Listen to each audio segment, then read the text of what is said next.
Ladies and gentlemen, please take your seat.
Ladies and gentlemen, we kindly ask you to take your seats.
Ladies and gentlemen, we kindly ask you to take your seats as we will be starting the show very shortly.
Ladies and gentlemen, please welcome advisor to Cardano and Blockchain 24/7, your London Blockchain Seminar Chairman, Bob McDowell.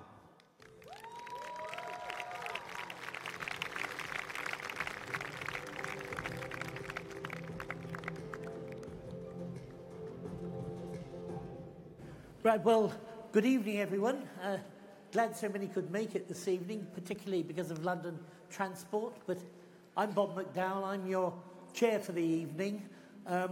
Someone said I was the warm-up act for Melanie Sykes tomorrow.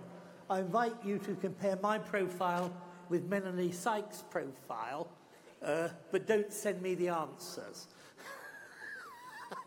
I think we're going to have a good evening. I'm going to give an introduction in terms of talking about some of the challenges around this industry, more as a prelude to our 5 speakers, who, in their own way and from different points of view, will present the issues and the challenges which they're dealing with. We'll have John Emeraldson from Ocean Protocol, Gilbert Verdian from Quant Network, Nathaniel Sang Mang Kin, pronounce that right, from IAIM, Oksana Matukik from 2CC, otherwise known as 2-Click Crypto, and finally the man with the wonderful bouffant hairstyle, Michael Matthias from Dascoin. I only wish I had a hairstyle like that. Anyway, to proceed, welcome you. The objectives of this evening are really to get down and identify the challenges which this industry has, and also, I hope, to dispel some of the myths that grow up around it. And I think our speakers will do that fairly successfully. I'll be introducing each of the speakers. They'll be on stage for about 15, 20 minutes each, and then we'll have a round-up at the end. I think the important thing is some of the key themes for this evening. It's very important. Cryptocurrencies are not blockchain, and blockchain is not cryptocurrencies. But is their fate intertwined? I hope it isn't, and I think we may have some reflections on that. I think we'll be also this evening discovering what some of the gauging the developments and applications of blockchain, and I think we'll get a fair illustration of that as we proceed.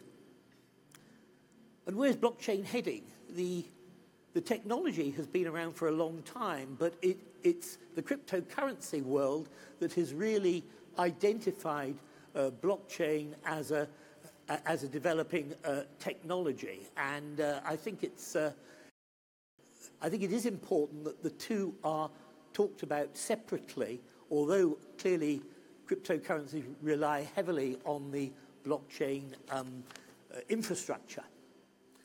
And finally, what are the blockchain challenges?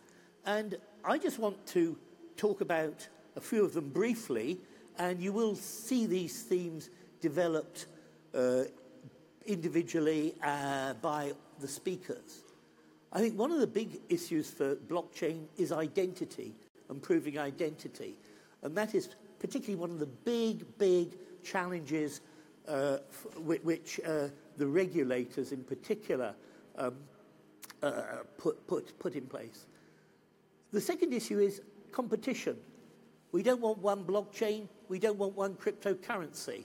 We want a number of them. Yes, you want to be strong and powerful in the world, but competition is very, very important. And I think it would be a big disappointment if there were just one or two players in the field. Another really important issue is the integrity of the currencies, and also the integrity of blockchain.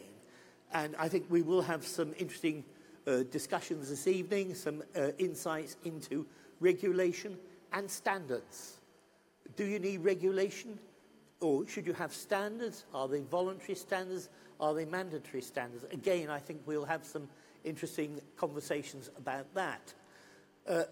The other important thing is with both blockchain and actually with the currencies, you do want a an interoperability, and how do you do that, both from a technology point of view and a business point of view? Because in some areas, collaboration is very important, almost essential. In other areas, you want competition, but interoperability is an important challenge. And velocity and scale of the application capabilities. The currencies have to be able to be traded, settled in a very quick and responsive way. Equally, the technology has to be up to the challenge of working with other technologies ultimately. I think the other thing is economic incentives. What are the economic incentives for both the currencies and for the technology? I think that's another very interesting area which I think will come out this evening. And then also, finally, mainstream adoption. How will this move to mainstream adoption? And is there a need for floodgates? Because the worst thing would be that everything is successful, but then floods onto the mainstream and that people get disappointed or even suffer. So there are some real challenges ahead. But you've heard enough of me. I've outlined some of the points, but so I think it's important over to the speakers. And the first one is John Enelwoodson, and I'd invite him to come up on stage. John.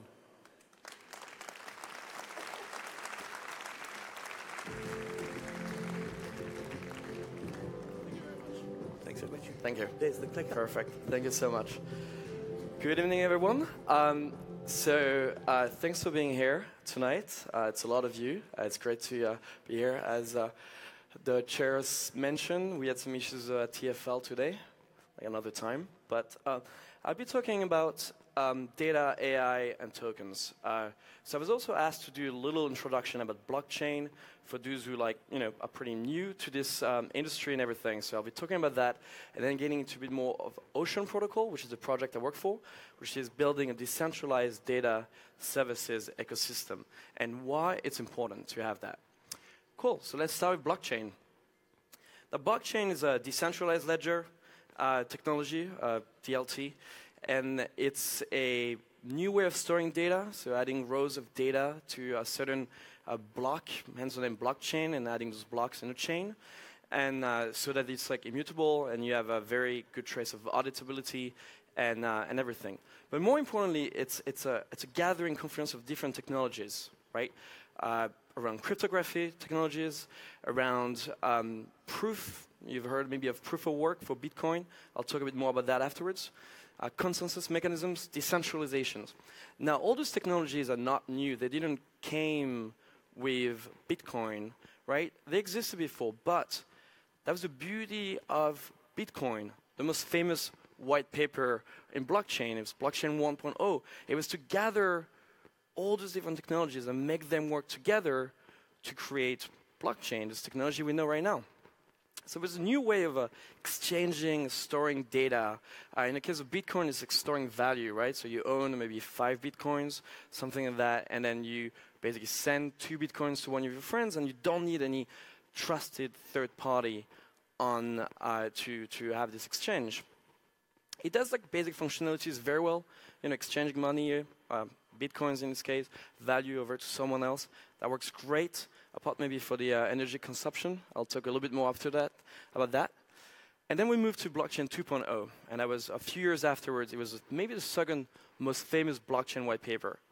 It was on Ethereum, and I guess most of you have heard about Ethereum. Well, Ethereum brought this concept of smart contracts.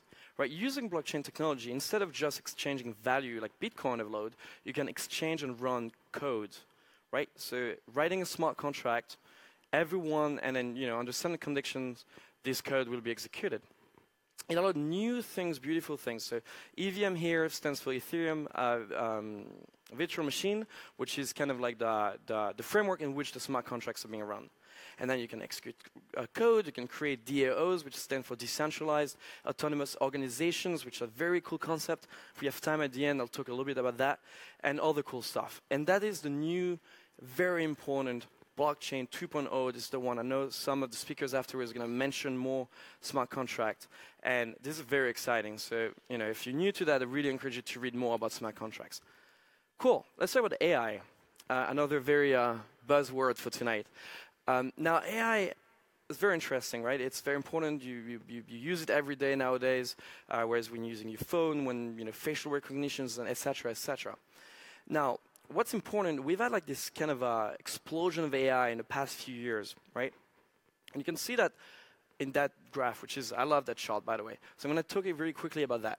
On the left side, right, it is, so on the x-axis, so the horizontal one, on the left side, it is, like a small data set. And on the right side, it's a large data set. What do I mean by data set? Now, in AI, to be very simplistic, you have an algorithm, and you train this algorithm on a certain data set, right? And the result that you have is an AI. Now, you have like 4 different algorithms that you have, like 4 different charts, right? And they basically, the y-axis, the vertical axis, is the precision of this algorithm. So the higher, the better. Now, what happened is that if you look at like when you have very small data sets, and that was like maybe 20 years ago or something, they're not really great. There's under 85% precision. It's not great. You can't really do any business product with that. And they're all kind of different, right? Like they all perform differently. Now, the more to the right you go, so the larger the data set, what happens is that the precision really increases, right? It goes up to like 98, 99%. Like you can really start using that. And what's great though, the one thing to notice is that pretty much all of them converge. What that means is that the algorithm itself, it's not the most important part anymore for the AI. The most important part is the size and the quality of the data set you train your AI on. And that creates a problem, right? It creates a problem because like this data that we have, it's become this new oil that was from The Economist last year, I think. And what that means is that companies that have more data and also more compute to train the model, they get more accuracy. And more accuracy in today's world means more money. Very simple example, Google, right? The more accurate they have in delivering ads to you, the more money they can charge for those ads and more money they make. So then you have all those like, platforms, Google, Facebook, Uber, Amazon, Microsoft, a lot of them. Tencent in China is another one. And what happens is that your data becomes siloed. All your personal data, and we've seen that recently with Facebook in the past few weeks, sadly, all your data is siloed because for them, that's exactly where they get their wealth from, right? We're using your data, they can train better algorithms, they can make more money. And like, how can we solve that? At Ocean Protocol, we're trying to build a decentralized, no third party that you have to trust, no central authority, to link the companies that have a lot of data, that want to leverage it, and the companies that need this data, AI startups.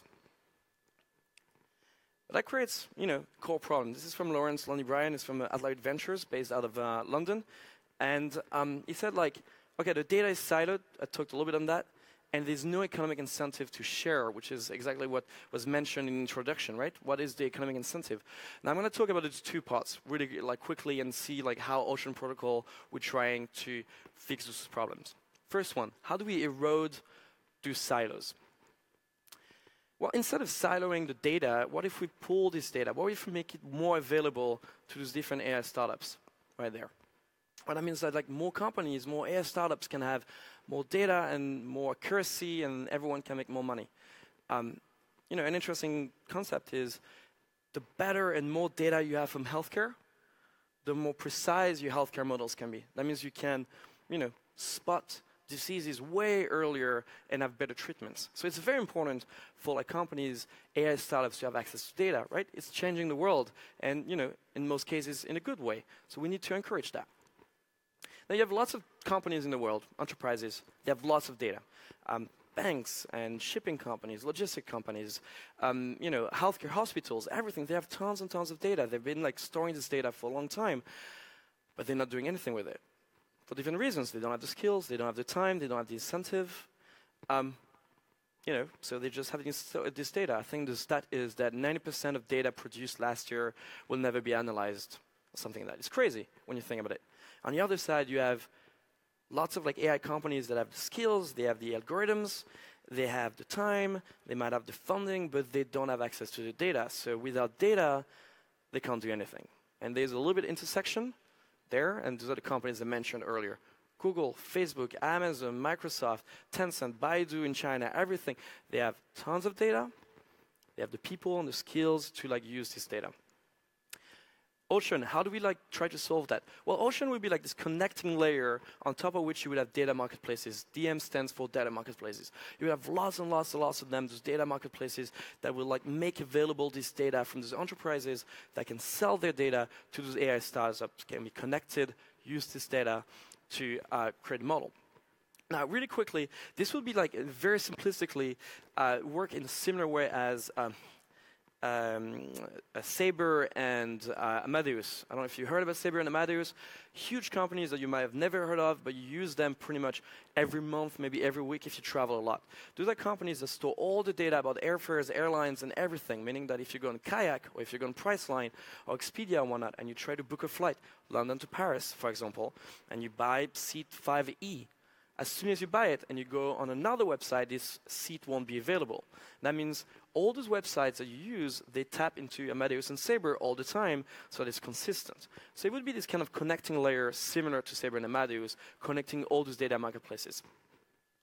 Cool. Now let's go to like economic incentive to share. This is my favorite part, and this is for me one of the most interesting part about blockchain. One that I haven't mentioned yet because I'm keeping it for this part. For me, the most interesting one. It's the superpower blockchain, right? Is you get people to do stuff and by rewarding them with tokens. Think about it. You have people all around the world. They don't know each other. They don't trust each other. But they're all working towards a same common goal. And why do they do that? Well, because you reward them with tokens when they act the way you want them to act, with good behavior. Example, Bitcoin, right? All of you have heard about Bitcoin. I talked a little bit about that at the beginning. Well, the goal of Bitcoin is to maximize the security of the network, is to make it very, very hard to roll back any transaction. When I send to my friend 2 Bitcoins and it goes onto the Bitcoin blockchain, it will never change. Why will it never change? Because you're forcing people to, do work. It's called proof of work. Like they have to run computation on their machines to like mine this new block. What that means is that if you wanted to roll back a transaction, you wanted to change it, you wanted to cheat the system, you need an immense amount of power and compute and energy to actually do that. And right now it's impossible with Bitcoin. I mean, in theory it's possible, but in reality it's impossible. That's the objective function, right? You want to maximize security of the network. Here security is compute power, proof of work. Therefore, it's super expensive to roll back the changes. And what do you do when people actually do a lot of work to maximize the security of the network? You give them Bitcoins, money. You reward them. So everyone is trying to compete to maximize that security. Now, Ocean. So normally, I've given this presentation a few times. I go a bit more details in terms of math, the formulas and everything. So if anyone has questions afterwards, you can email me. I'll read our new white paper. So I'm going to go very quickly on that. What we started with, who are the stakeholders of Ocean Protocol? The people who provide the data, right? They're the ones who put the data sets, make them available. But you have also the people who are going to refer the services on the data. I'm going to go a little bit into that afterwards. So the people who verify, on the blockchain to make sure everything is correct. The consumers of the data and the keepers of the network, making sure the blockchain runs well. Now, what happens with that is that they all have different value they provide and they have different things they want in return. How do you design, it's called token engineering, how do you design a token that basically makes all of these people happy and work together towards a common goal? Well, our objective function, Bitcoin was maximize security of network. Ours is to maximize the supply of relevant data. It means that we want to have accessible to all those AI companies relevant data, and a lot of it, and everything. Now, we reward the people on the network with our tokens if they supply this data and they curate it. So I could go for like half an hour and like, how do we do this curation? There's like very interesting concepts about curation markets, token creative registries. I encourage all of you to read about that. It's very interesting. Is basically using those tokens, people are incentivized to go around Ocean Protocol, discover new data sets, gauge them. Is it interesting? Is it relevant? Is it a good data set? And if it is, basically make it discoverable for everyone. The way it works is they will be staking their tokens, right? By staking their tokens, they have skin in the game. They think this data set is actually great for other people. They're going to put their money where their mouth is. And if they're right, if the data set is actually very popular, they get a lot in return. So that's how we kind of using this, this concept of curation and data. So to go a little bit about Ocean, it would be, it's a protocol. So that means that you can build services on top of it. All the services could be plugged in and everything. There's like potential services, right? Not all of them. You might know some of them. Ogre or Golem are pretty famous blockchain companies. Based, I think, some of them is in Berlin. Tribit, Cosmos, Polkadot, and everything. They all provide a different service around governance, around interoperability between different blockchains, privacy, with Enigma and NuCypher and everything. Being a protocol, the great thing is that people can build their own services, or they can link their own services on top of Ocean Protocol to make this amazing ecosystem and with this community. And that's why we're building Ocean Protocol as open source. The code is going to be available on the internet, on GitHub, for those who are a bit technical, and everyone can contribute to it. Everyone can build the services and comment and oh, this is good, we should be working on that, etc., etc. And by doing that, we're creating a beautiful community, a beautiful ecosystem that will allow us to unlock data for AI. And what does that mean? I'm going to go in a few use cases to finish. Well, we had this proof of concept. We worked with Toyota Research Institute, where we built a marketplace, decentralized one, where car making companies could share data about their miles driven. You overheard about driverless cars. Uber is doing it. Tesla is doing it. All the companies are doing it.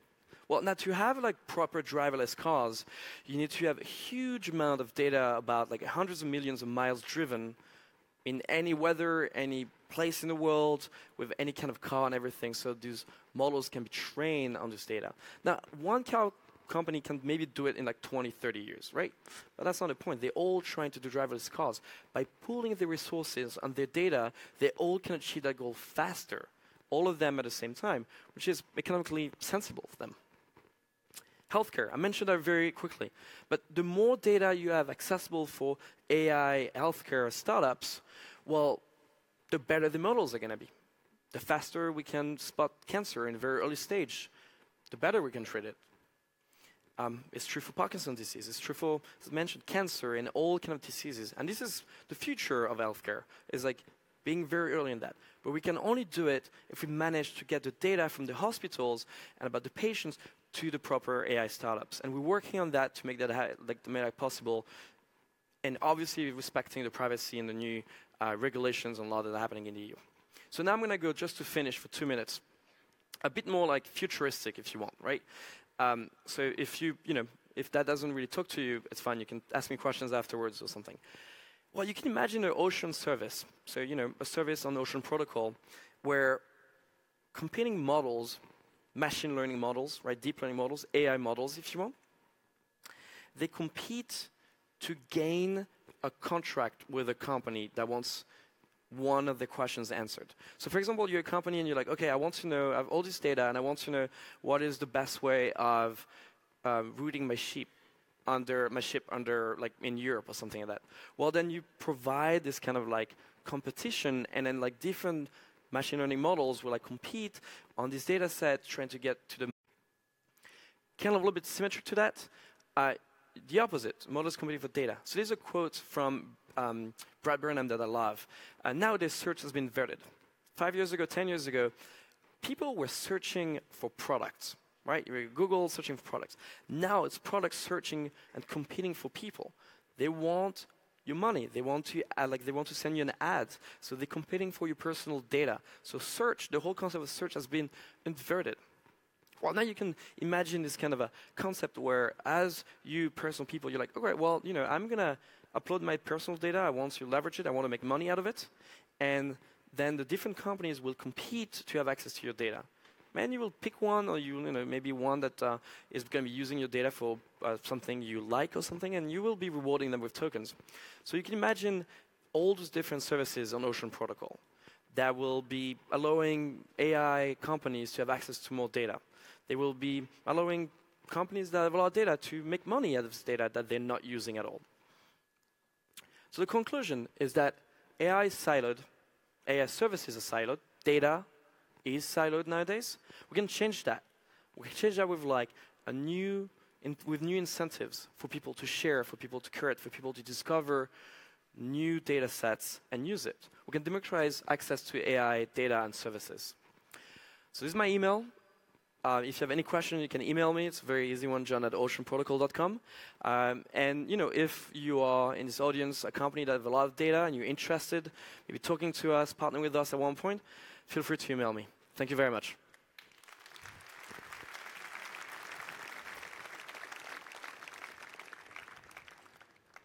Thank you very much.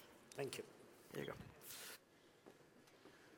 Well, John gave us some interesting insights into products looking for people and investment. Thank him for that. We're now going to ask Gilbert Verdien to come up on stage, and he is looking at how to connect blockchain. And this is very important in terms of interoperability between blockchains, but also important in terms of collaboration and competition, one of the themes I set. So without further ado, if Gilbert would like to come up.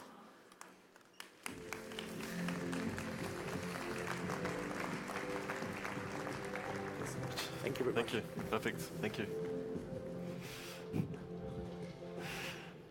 Good afternoon, everyone. Good evening, actually. It is evening. So my name is Gilbert. I am wanting to talk to you about Overledger. So we've created a solution that fixes a problem that we all have. And if you look at what the problem is, we've had this issue before with the internet. So Overledger, we've created a blockchain operating system that lives on blockchain. And it's not a blockchain. So if I just introduce us, so my background has been about 20 years in cybersecurity, working in banking, financial services, and government. Paolo, he heads up the Center for Blockchain Studies at UCL, so he's very prominent. A lot of people know him in the space. And Colin, he's a cybersecurity guy as well, working in AI and cybersecurity. So we came together, between the three of us, there's about 80 years of experience. So we consider us as one of the best blockchain enterprise teams that has come together in the world. So if I tell you a story, so my introduction to blockchain and Bitcoin was in 2009. Did anyone buy any Bitcoin in 2009? Because I didn't. No. So it was 0.0005 cents. So I was working at the Treasury, the UK's Treasury, which handles the economic aspects of the economy, as the CTO. So I spoke at a conference like this, which was just government, and I said, we need to look at Bitcoin. Has anyone heard about it here? No one knew anything. 2009. So then I got the policy guys in my department to do a paper on it, and the assessment came out that Bitcoin will never have any material impact to the UK's economy, and we're going to leave it like that. And that was 2009. So fast forward to 2014, I was working in healthcare in the Department of Health. I had an issue where health records were all over the place, and I couldn't connect them together. So what I thought of was, you know what, blockchain can solve this. It's a good use case to solve it. So I ended up solving it for healthcare, for the department. But at the same time, the ISO people said, can we turn this into a standard? This is a really good idea. So I ended up founding TC307, which is the ISO standard for blockchain. So now we have 46 countries working together to solve blockchain. And that includes privacy, security, reference architecture, terminology, interoperability, governance, use cases, smart contracts. So 46 countries are all working together to solve blockchains. And the next meeting is in London in a couple of weeks in May. So I wanted to talk to you about networks. And if you look at this diagram, this was done in 1964. So an organization called RAND, they said, this is what networks look like. This is how they actually work. So telecom networks are what we used to have. A central body, you connect into it, you make phone calls. Then we had decentralization when the internet happened. And that was around 89, early 90s. And that's when the internet created a connection of other networks. And we have the internet. And then 2003-ish, we had peer-to-peer. BitTorrent, Napster, we connected to each other to do transfers. And that created the Starfish network. And then something happened. So 2008, the Satoshi paper came out. It was late 2008, 2009. And that changed quite a lot of things. And one of the biggest changes is it created the mechanism of distributed ledgers. And distributed ledgers are where the internet is going. We're all on that journey. In 2018, we are on the journey to create a new internet, and it's the internet of trust. And it's happening already. So what is the internet of trust? And if you think about it, the original internet was a closed network. It was few nodes, universities, governments, military, connecting to each other. If something funny happened, you can actually ring up the person on the other node and say, what are you doing? Because your computer is doing something really weird, or your network is doing something really weird. But then the internet grew, more people started using it, and we didn't know the people using it. It grew to a mass scale, and then the internet became untrusted. So we can't trust anyone on the internet because we just don't know them. So to do that, we've actually created a cybersecurity industry, which is where I come from. We've protected each other from each other because we've built firewalls, we've put defenses in, we've had data leakage prevention, we have antivirus, we had everything. And that's to protect us from us. And if you think about what society is, we're actually a very untrusting species. We grew up in our tribe.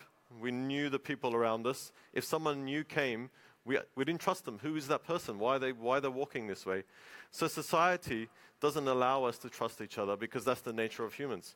So to trust each other, we've had to build government, institutions, banks, services, systems in order to do that trust and to gain that trust and to understand I can trust that other person. And that's what blockchain does. If you break down everything, forget all the crypto, forget all the technology, if you break down what blockchain does, it allows person A to trust person B because the protocol told him it's okay. And that's really fundamental because society can change. We can trust each other again without having to know each other. And that's what the real core essence of blockchain is. So with this technology, for the first time, we can actually honor the original vision of the internet to be a trusted network for machines and people to trust each other. So we can trust the network without the need to know and trust each other. Quite powerful.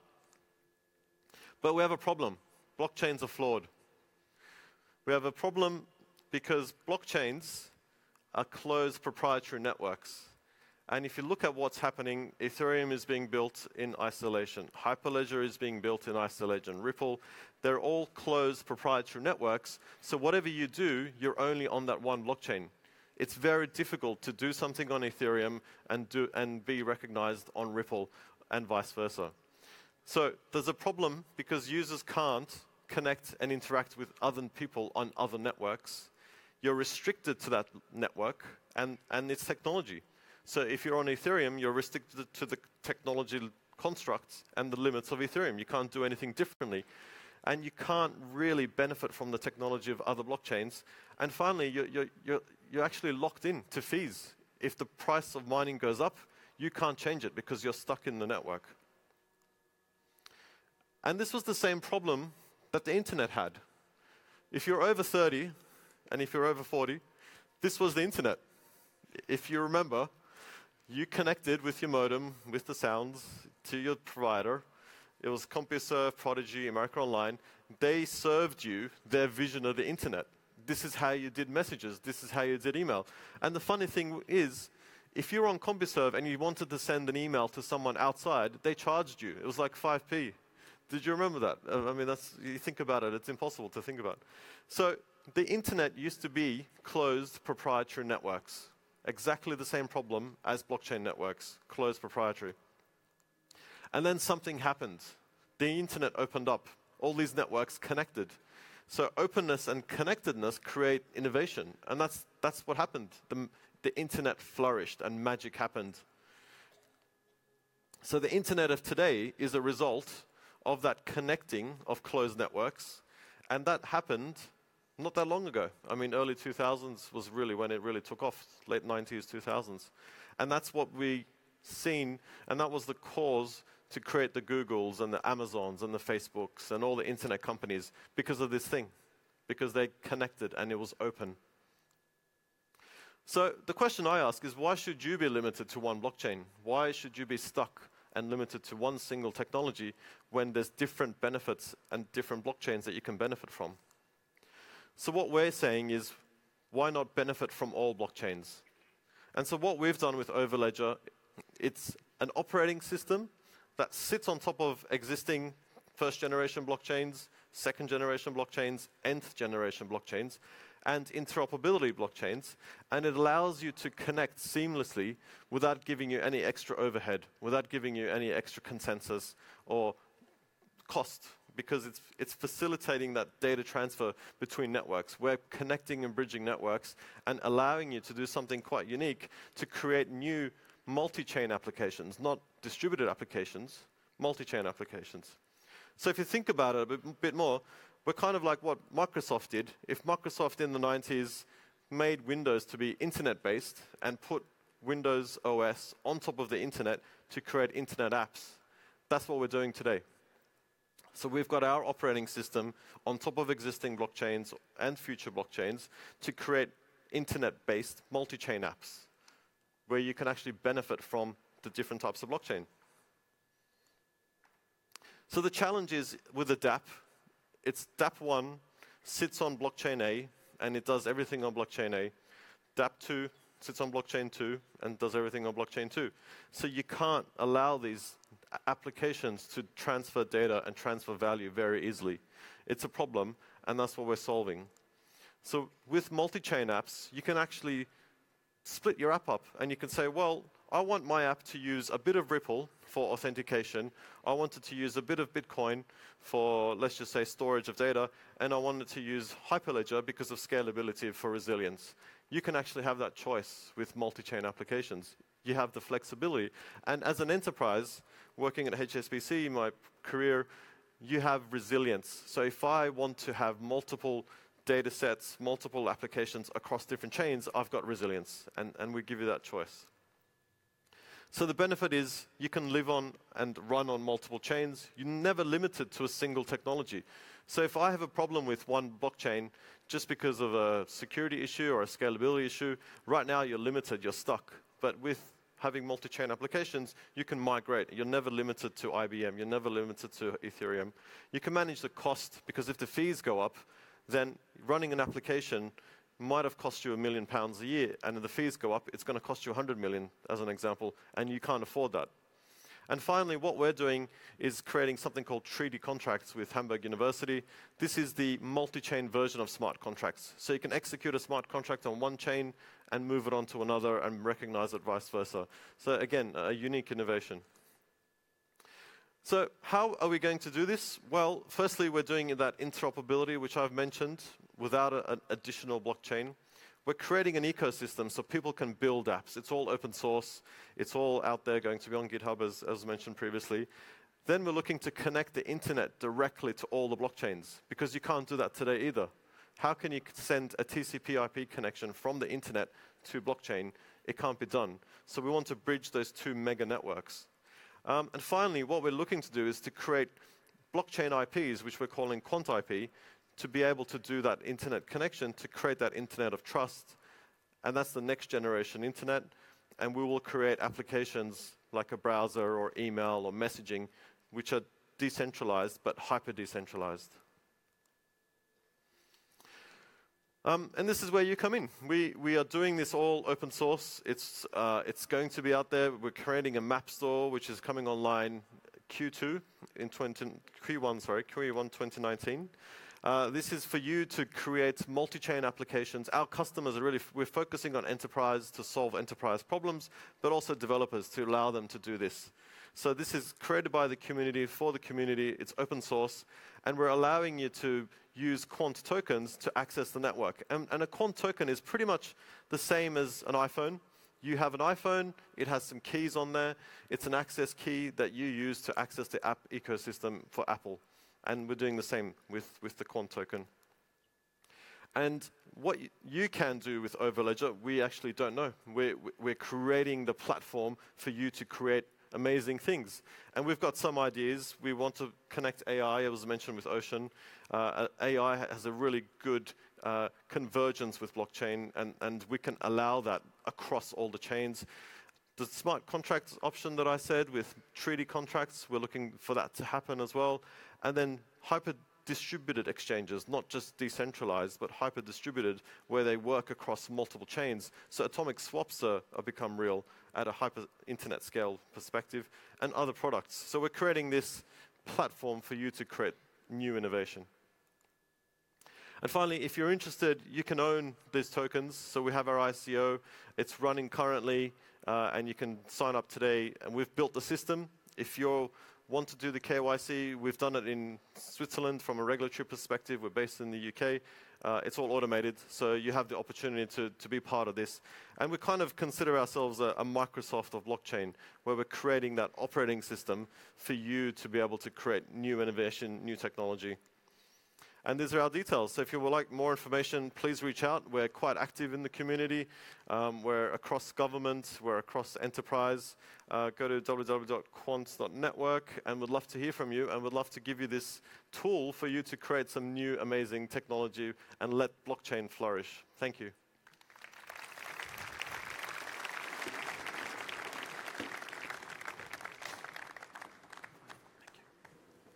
Well, thank you very much, Gilbert. That gave us a very good, broad, high-level perspective of the sort of challenges of interoperability, but also the benefits that it can bring. So I thought that was very interesting insight into the challenges and how his organisation is trying to address them. We're now going to come on to perhaps the theme that I suppose is most in the public perspective, which is regulation and identity. Identity is an even more important theme than it was 20, 30 years ago. And that also is one of the big challenges, I think, that the industry faces in terms of verification and immutability, if you like, of identity. So to talk about that, we have Nathaniel Tsang Mang Kim of IAIN. Welcome aboard. Thank you, Bob. Thank you very much.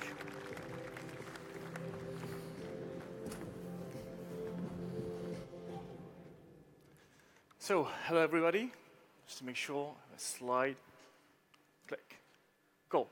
So, I am Nathaniel, and I am one of the co-founders of IAME. We're a small blockchain company. We just started up, and we're based out of Mauritius. So, Mauritius. So if you're asking whether I can see the beach from my office, the answer is yes. Go. So, today I'm here to talk to you about regulation identification, which is, according to top industry leaders, the most unsexy and unappealing of all topics in blockchain. So, we've had speakers, John, before, talking about protocols. Then we had Gilbert talking about AI. So we've seen it all. Distributed ledgers, smart contract, dApps. The blockchain is exploding. So many things are happening right now. So many things. Anything you can imagine is being created right now. This is the equivalent of the internet in 1995, and it's going to get bigger. So why do we need to talk about regulation and identification when we're talking about tech? It's very simple, anonymity. So when Satoshi built the first Bitcoin, or the white paper for Bitcoin, he put something very, very important in it, which was anonymity. Why? To protect the user. So if you have ever transacted in cryptocurrency, you know what I mean by anonymity. It means that when a cryptocurrency moves from one person to another, it's just two addresses. You don't exactly know who that person is. It could be anyone, but you don't know who the owner is. So this is anonymity. So what is the problem with anonymity? Well, here's the thing. Anonymity in the, let's call it, regulated world is blasphemy. I mean, what government would want you to conduct all your transactions anonymously? I mean, how would they tax you if you're anonymous? So these are the real facts about anonymity.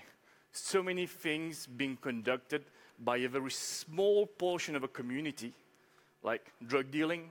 You've heard of Silk Road, Alphabet, people buying, selling drugs, and even weapons for cryptocurrencies.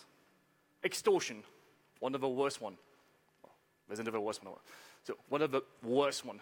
So if you are in the UK, if you've been in the UK, so you've seen the ransomware situation that happened with the NHS in October 2017. That was awful. So people hijacking the whole system of the NHS and asking for cryptocurrency as payment. This was really, really bad. Tax evasion. I'm not going to point fingers, so I'm just going to do like this. Some people own cryptocurrency trying to bypass capital controls or, try to not pay the taxes. This is something very common, but these are all the problems that arise out of anonymity. And these are the problems that can only be cleared with identification. So, regulatory approach. So I'm here to talk about regulatory approach. But to tell you exactly how the regulators should approach something would be claiming I'm, like all wise and almighty, and I know exactly how to regulate cryptocurrency, which I don't. But what I do know is what they should not be doing, because it's easier at this stage when you're in such an early venture to tell people this is definitely something you should not be doing. First thing, make it illegal. We've seen it. China did it, India did it, and it kind of like backfired. Instead of being able to learn how to deal with it, all that happened was you drove the whole thing underground. So instead of having people, ordinary, honest people, use it and learn about the technology, you've driven cryptocurrency into the underground market, where people are using it for things that we should not be doing. Money laundering, financing of terrorism, all these things. Build one big database. So this is one answer that I've been getting from a lot of regulators, be it from the US side or Asian or African, European side. Everybody wants to build one huge database for cryptocurrency where everybody puts their ID, their information, and all their crypto addresses. This is very, very bad idea. So if you're a regulator, this is one thing you should not be doing. Why? Because we all know, everybody who is in the business, that holding a database is the best way to get hacked. Because once you hold that database, you have a big target on your back saying, hack me. And once you get hacked, all your users lose. Chain it down. So what I mean by chain it down is when we've seen the regulators trying to understand, what is blockchain, what is Bitcoin, so often out of, let's call it, purely defensive reflex, we just try to chain it down and put some rules which actually do not fit into the technology. I've had a chat with a guy who told me that he wanted to stop blockchain by blocking IP addresses. And he didn't realize that it was a peer-to-peer system, and by blocking the IPs would not work. So all of this needs to be changed. Oh, make everything public. So everybody thinks, okay, blockchain is the cure for everything. So what I'm going to do, I'm going to build a huge identity database and put everything online, which really, really, really, really, really is a very bad idea. Because if I have my ID, which I'm trying to protect from identity frauds, I definitely don't want to make that public. So it's not looking so good anymore, because most of the things that I've just said are things that the regulators are trying to do. And we need to be able to tell them, we want to be regulated, but this area of where you're going is a no-no. So this is what regulation is all about when you talk about blockchain. It is about opening a dialogue. So the regulators, please, you should come and talk to us. Talk to us who are in the industry. Talk to us who know how the technology works and how to better regulate it. Because honestly, anybody in the blockchain industry, set aside the scammers, they all want regulation. We want things to be done by the books.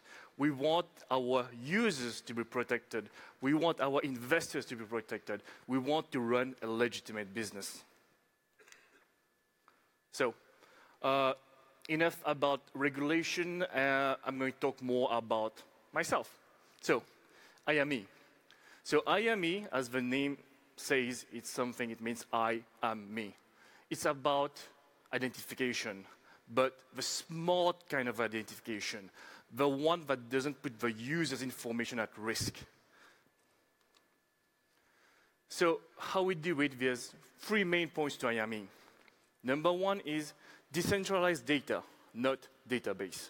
So you've all heard about decentralized database, where you keep a little bit of data here, left and right.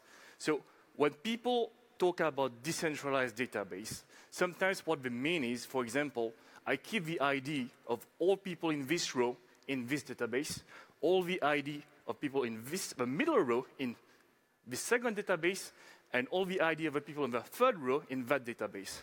This is decentralization, but this is not smart decentralization. Because what happens is you just place 3 targets to be hacked. And if one of them gets hacked, the people inside the database gets breached. So what is decentralizing data as opposed to database is, here's the thing. I'm going to take the first 2 letters of this lady's name and put it in database A. I'm going to take your date of birth, the last 2 digits, put it in that database. I'm going to take half of your ID and put it in another database. So this is what we mean by decentralized data. Don't just put things into separate places, but break them up. And then you put them in different places. Because if one database gets compromised, then all the hackers get are fragments. Pieces of puzzles, which means nothing to them. And if they are an avid puzzle solver, go ahead. It's going to be one hell of a ride. Number 2 is identification as a protocol. So everybody looks at identification as this very formal thing. I take my ID, I give it to left, right, you know. So what we do is we build identification as a protocol. So what is a protocol? It is something on top of something else. In this particular case, we build identification as a protocol on payment. So what it means is, when I'm doing a payment, the identity gets confirmed together. I don't need to run 2 separate transactions. Third is metadata identity. So we're also used to this concept of identity being, you know, a passport, a driver's license, you know, those plain old things. But in the day of in today's world, there's something more. You can create an identity, make sure that someone is really who he is from metadata. That is, from your transaction, you can create an identity. From your behavior, you can create an identity. And this identity that we create doesn't need to be a full data set explaining exactly where you went left and right, but saying something very simple like, this person has been buying things, so he is a legitimate person. So, I'm going to briefly introduce you to IAME, about what we do. So, we have two concepts which are core to the project. So the first one being what we call fragmented identity. So just to give you an example, let me find something. Oh, so many stuff in my pocket. Cool. So I'm not going to show you my ID card because it's a bit dangerous. So I'm going to show you my Oyster card. Okay. So think of my Oyster card like my ID. The one that I give and I show to everybody. Here, I am Nathaniel, look at it. But the problem is, if I've shown my ID to 1,000 people here, well, I see people taking pictures, which, is very dangerous to me, which is why I never took out a real one. But you take a picture, you Photoshop it, you take out my pretty face and put somebody else's face. And then you go to the bank and take a mortgage. This is the problem with identification, the requirement to pass that whole information to somebody else. So right now, with the 1,000 of you guys in the room, I've just created 1,000 points of weakness in my system. But is there another way to do it? So what if I cut this ID into 1,000 pieces, and then I give each little fragment to a different person, and you guys tell me what's on it? So what happens is I've achieved the same process of showing the whole thing to one person, but actually I've shown it to 1,000 people, but only I have seen the whole thing. Only I hold my whole ID. Every single one of you guys have identified me, but you have no idea what my whole name is, because maybe one of you guys, you got my first letter of my name, and this lady over there got the letters of my last name, and somebody else got like the middle of my ID. But this is a whole identification without the need to show the whole thing. So this is decentralization of identification at its best, breaking things into pieces so that you remove the security risk completely out, which is a bit of what we're trying to do.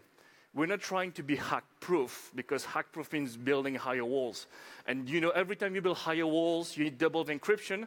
Somebody else comes with higher ladders, They start with quantum computers, we're going to brute force whatever code, whatever security I'm using. So what we're doing at IME is we are changing the whole process from hack-proof to hack-worthless.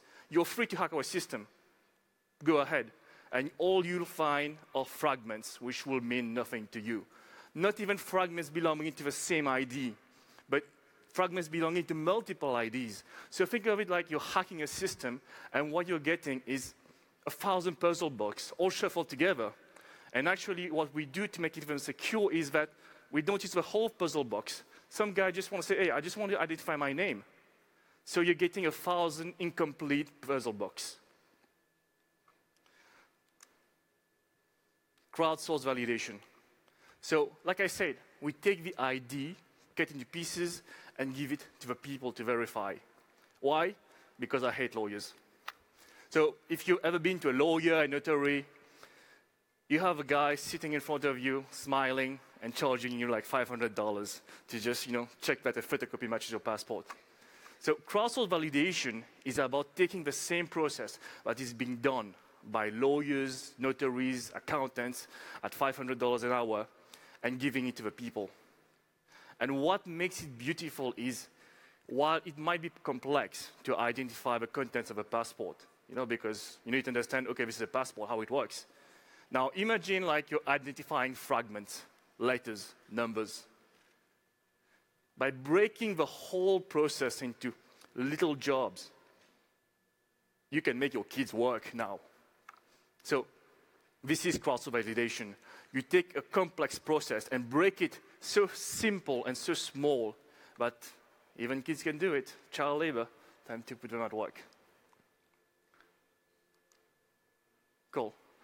So where are we? What are we doing?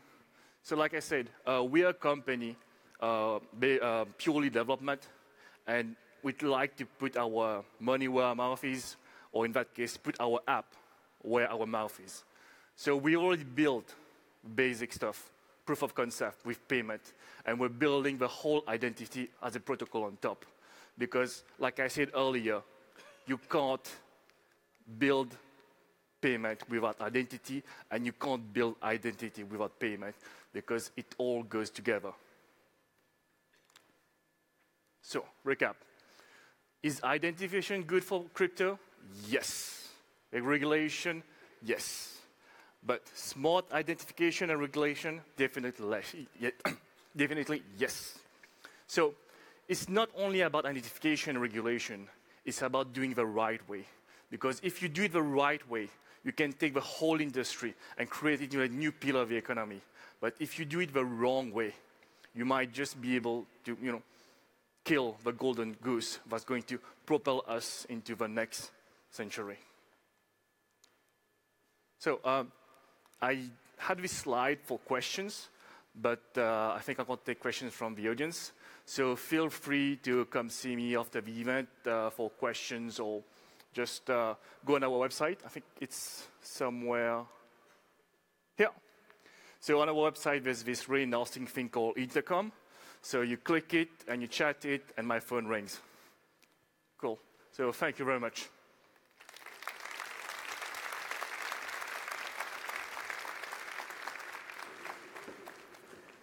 Okay. Here you go, Bob. Thank you very much indeed. Well, I thought that was a very articulate and expansive presentation on the challenges both of regulation and identity. The only thing I would disagree with is I think lawyers cost more than $500 an hour these days, but perhaps that's a discussion for another time. We're now going to move on to a presentation on trading, buying and selling of cryptocurrencies. And it is very important that if people are to trade cryptocurrencies, that it can be done in a low-cost, efficient way, and that the enterprise doing it can cope with both the volume and velocity of transactions. And so to shed some light on this, I think Oksana Mataquick from 2CC, or otherwise known as 2-Click Crypto, will come up and talk to us about that. So thank you very much.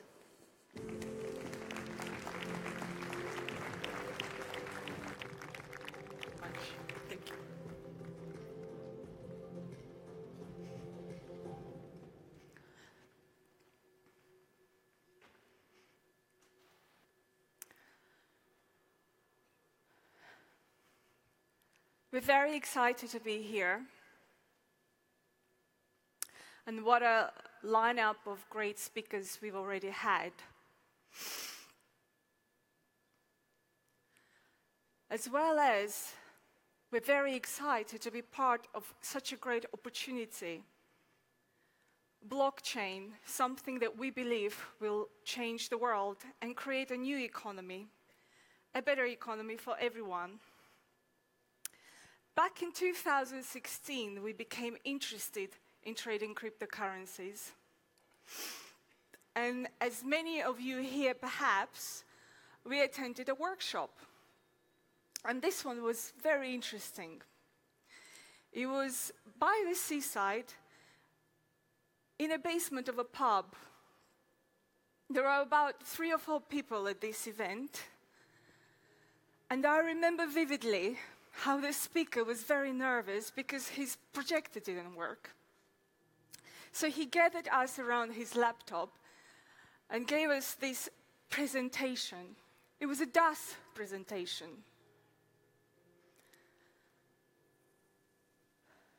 At first, I was very skeptical. But as he continued talking about Dascoin, the blockchain, and the DAS team, we became very curious. A couple of weeks later, we attended another DAS event where we met Blair Baker. He gave us an insight into the future of DAS and talked about the plans of having the DAS available onto the public exchanges. As traders, we became very interested. So to make a long story short, we ended up buying the DAS president license. And I'm glad we did, because here we are today, one day away from being launched onto the public exchange, the Dascoin. So let me introduce ourselves and what is 2CC all about. With Anil and Aaron, we co-founded 2CC. And we are a team of professional traders. We have 30 years of experience in between us. We're trading and developing algorithms for futures, foreign exchange, and cryptocurrencies. About 8 years ago, when I wanted to learn how to trade properly, I struggled at first, and I realized trading is really tough. When I met Anil, who was a professional trader at that time, he showed me how simple trading can be with the help of algorithms. So a few years ago, we formed a company, trade education company, and since then we trained thousands of people how to trade profitably using algorithms. 2CC stands for two-click crypto. Our vision is to make these professional tools available to everyone through the 2CC application. We have a beta version of this app, and Aaron, the co-founder of 2CC, will be able to live demonstrate it for you. But now I would like to introduce to you Anil, who will give you an insight into the world of trading cryptocurrencies. He will talk about market direction, and will give you tips about trading on exchanges. But the most interesting topic he will cover is the topic of augmented intelligence. So please welcome Mr. Anil Kumar.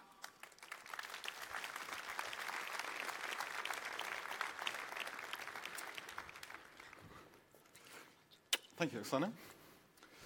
Wow, what a great audience. I guess some of you are here, or most of you are here, because of the kind of exciting news that Dascoin is going to be on the blockchain tomorrow, on the exchanges tomorrow.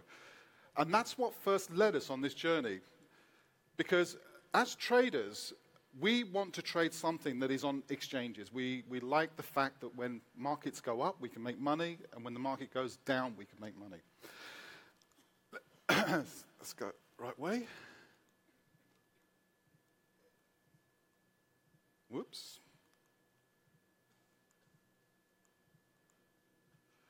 So, what is trading?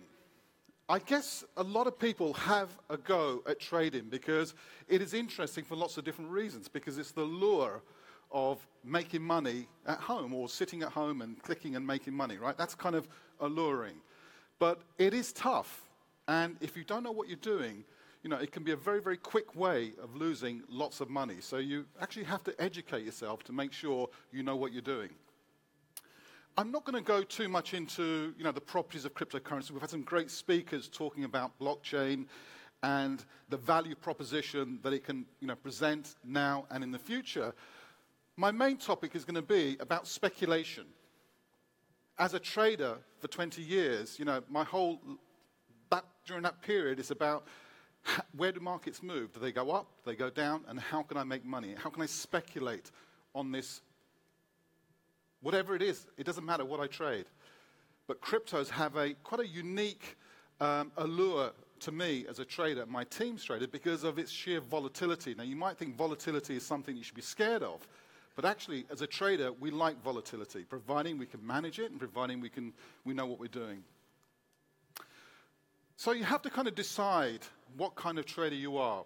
Are you a short-term trader? Are you a long-term trader? Are you a buy and hold trader? Do you trade derivatives, arbitrage?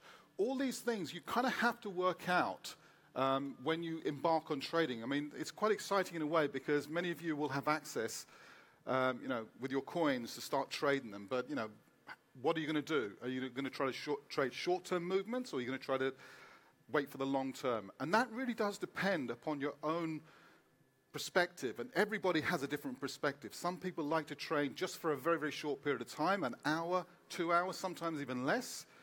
Some people just want to hold, and that's it. They don't want to do anything else but just let it grow over time, and that's also, a strategy. So you have to understand what strategy you're applying. And then really, at the beginning of the year, we've had derivatives come onto the crypto scene with the Chicago Mercantile Exchange and CBOE offering futures contracts. And that event by itself actually has led a lot of professionals to start looking at cryptocurrencies as something that they can actually include in their portfolio. Because portfolio traders always look to see how they can hedge their position. They don't like to take outright positions. So for the first time in cryptocurrency land, with CME futures, we can actually start hedging our cryptocurrency trades, and that's become very, very interesting. And arbitrage is something that a lot of people got very interested in because, as we know, price differential on different exchanges presents opportunities. Some of you who do trade cryptocurrencies will see price differentials of several $100s from one exchange to the other. And it's how to harness that and take advantage of price on one exchange to another exchange. And, that's a methodology in itself. So you have to kind of decide, where to, a place to buy cryptocurrencies. Now, the other thing that's actually happened almost on the back of cryptocurrencies is FX companies starting to offer cryptocurrencies on their exchange. It should be recognized that they're not actual cryptocurrencies. They use a derivative called contract for difference. So if you do trade on Forex brokers, they tend not to be real cryptocurrencies. You don't take ownership of that particular currency. And we've heard a little bit about regulation and the fact that we are in a fast-moving environment where regulation is definitely going to, fall upon exchanges. So, and that's a good thing, by the way, because the last thing you want to do is trade on an exchange that's unregulated necessarily, because your funds are at risk, because anything can happen. At least with regulation, you have some form of protection from the local regulator. So regulation is a very, very good thing. KYC, AML, anti-money laundering, I should say, and know your client, all very, very important features. Although the purists of cryptocurrency trading love the anonymity, it's a good thing. However, it has its drawbacks, and the drawbacks are that the adoption isn't going to be there with this anonymous currency. So, it's an acceptance of the fact that, we're going to have regulations, we're going to have anti-money laundering regulations and KYC. So, all very, very important developments are happening, as we kind of speak. And one of the other things you do have to make sure when you are trading or having your coins on an exchange is, the protection of it. Everybody's heard stories that they've left their coins on the exchange and they've vanished and what have you. So storage is another important consideration you have to make. And if you're not trading it, take it off the exchange, leave it on, cold storage. So once you've decided what exchange you're going to use, and I'm kind of talking to people, please remember 10, 15 minutes isn't a lot of time for me to teach you how to trade, but I want to try to give you some perspective when your coins go on the exchange very soon. How do I buy? How do I sell? How do I do this? How do I do that? So I'm just going to give you a very, very quick, broad stroke, some of the orders that you're going to have to be faced if you want to buy and sell cryptocurrencies. So market orders are where and this is common phraseology on exchanges. If you place a market order, you are placing an instant transaction. When you press the button, your order goes straight in, whether it's to buy or to sell. But if you want to actually buy a particular currency at a particular price, you can place what's called a limit order. A limit order is, again, a function of your broker or the exchange, where you say, I want to buy here, but don't get me in the market until that level has been reached. So that's a buy limit order. And you can do the same if you have the ability to short a cryptocurrency, then you can place a sell limit order that says only, sell my cryptocurrency when it falls below a certain level. And then probably, an important feature that I would always suggest to people trading is, the stop order. always manage your risk. Don't leave your positions without some sort of level of risk management. And I think that's something that you either learn at the beginning or you learn through losing a lot of money. So you might as well learn it at the beginning. So when you go to the exchange, you're going to be presented, really, with charts. And as technical traders, charts will become your thing that you have to start understanding, the thing that will help you determine, your trading positions. But so what is a chart? Let's have a look at it. A chart is nothing more than a historical prices recorded over a period of time, whether it's over this period of time or that period of time. It doesn't really matter. You can select the time, how far you go back in terms of history, but all it is a record of what price was in previous, and probably some of you already know how to do that.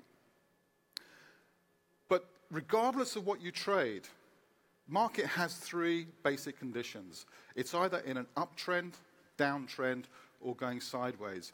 So when you begin trading, or those of you who already trade will probably understand this, is knowing what market condition you're in is vital for when you are placing your trades, whether you are buying or selling for a short term, long term, or medium term. You need to understand what market condition you're in.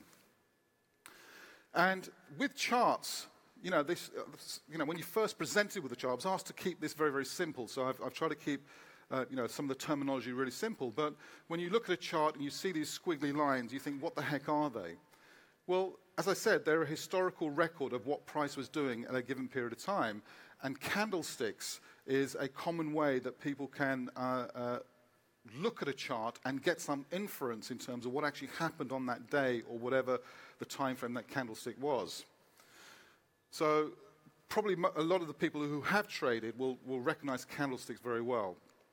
But what is a candlestick? It's not to be scared of in terms of its understanding. A candlestick is really a representation of what price was doing at a particular moment in time. If it's, let's say, a day candlestick, it's what price it opened, how high it went during that course of that day, how low it went during the course of the day, and what price it closed at the end of the day. That's all it's doing. And if prices close higher than they opened, then the candlestick will turn green automatically. And if the closing price was lower than the opening price, it will turn red. And so we class these as bullish and bearish. When it's a red candle, we're seeing bearish activity. When we see a green candle, we're seeing bullish activity. So what determines price movement? So we've seen the charts, they move up and down, but why does price move? And many, many factors go into what constitutes fair price at any given time. Things like, the circulating supply of a currency. As the circulation decreases, there's an element of, depending on how much is being traded, an amount of supply. But to meet that supply, there has to be demand, because if there's lots of supply and nobody actually wants to buy that, whatever that may be, a cryptocurrency, then prices will definitely fall to meet the demand. And it's only when the demand is met that prices can start increasing. So factors that include that affect price are things like circulating supply, demand, and how much volume is being traded on that particular cryptocurrency. If it's a very thinly traded cryptocurrency, then the volatility can be quite high. And that's why a lot of people trade Bitcoin, because the volume transacted on any given single day is increasing, and it's quite a large amount, as opposed to other cryptocurrencies where they may have a small amount of volume being traded. So the volatility is dependent upon the volume as well. Other factors that can affect price are things like announcements from companies or current companies that run cryptocurrencies. Is there new news announcements that's going to make the currency go up? Or if there's negative news, it may actually make the price go down. And general news, we all have heard sort of lots of negative news over the last 2 or 3 months. It swings and goes one way and the other. So news is another big factor that's affecting price quite a lot. And we've talked about regulation already. When regulation comes in, that's obviously going to have an impact on price of certain cryptocurrencies as opposed to other cryptocurrencies. So we looked at the charts, and remember, as a trader, what we're trying to figure out is is the value of my cryptocurrency going to go up or is it going to go down? So we have to kind of use some basic methods to help us. So a lot of charting packages tend to have, indicators which you can overlay onto price and try to get some indication or inference on what might happen next. Moving averages, oscillators, volume indicators. I don't have time to cover too much detail of these. I hope you understand that. Momentum indicators. They can all be added on to help you understand technically, is the price going to go up or down? The other factor you have to really take into consideration is risk to reward. Newbie traders tend to put everything on one cryptocurrency and hope that it will go up. That's not necessarily a good strategy, particularly from a professional point of view, but you should also trade like a professional. You shouldn't just guess that the market's going to go up or guess the market's going to go down. Smart traders will do analytics. They will try to figure out by doing research, by educating themselves, by getting access to professional tools that can help them determine what the probability of the market going up or down.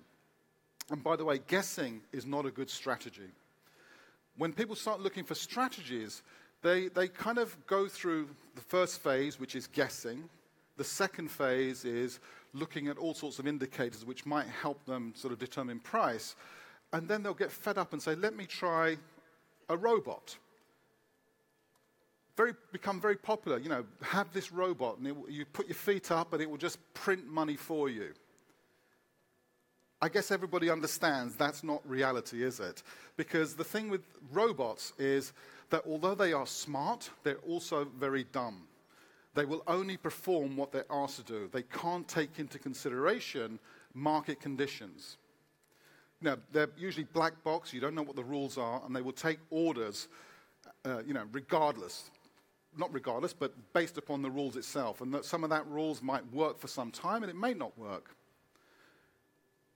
On the other side of robots is system trading. System trading is where you have abandoned guessing and said, right, let me see if I can work out a rule-based strategy that I can repeat over and over and over again.